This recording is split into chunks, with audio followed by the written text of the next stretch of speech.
রবি ঠাকুরের খেলা ভোলা। তুই কি ভাবিস দিনরাত্রি খেলতে আমার মন? কখন যে সত্যি নামা আমার কথা শোন। সেদিন ভোরে দেখি উঠে বৃষ্টি বাদল গেছে ছুটে, রোদ উঠেছে ঝিলমিলিয়ে বাঁশের ডালে ডালে। ছুটির দিনে কেমন সুরে পুজোর সানাই বাজতে দূরে, দিন তিনটে শালিক ঝগড়া করে রান্নাঘরের চালে। খেলনাগুলো সামনে মেলি, কি যে খেলি কি যে খেলি, সেই কথাটাই সমস্তক্ষণ ভাবনু আপন মনে। লাগলো না ঠিক কোন খেলায়, কেন কেটে গেল সারা বেলায়, রেলিং ধরে রইন বসে বারান্দাটার কোণে। খেলা বলার দিন মা আমার আসে মাঝে মাঝে, সেদিন আমার মনের ভিতর কেমন তর বাজে।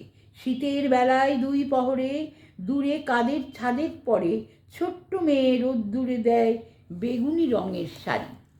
চেয়ে চেয়ে চুপ করে রই, তেপান্তরের পার বুঝে ওই মনে ভাবি ওইখানেতেই আছে রাজার বাড়ি। থাকতে যদি মেঘে ওরা পক্ষীরাজের বাচ্চা গোড়া, তক্ষুনি যে যেতেম তারে লাগাম দিয়ে কষে। যেতে যেতে নদীর তীরে ব্যঙ্গমার ব্যঙ্গমিরে পথস দিয়ে নিতেম আমি গাছের তলায় বসে। নমস্কার।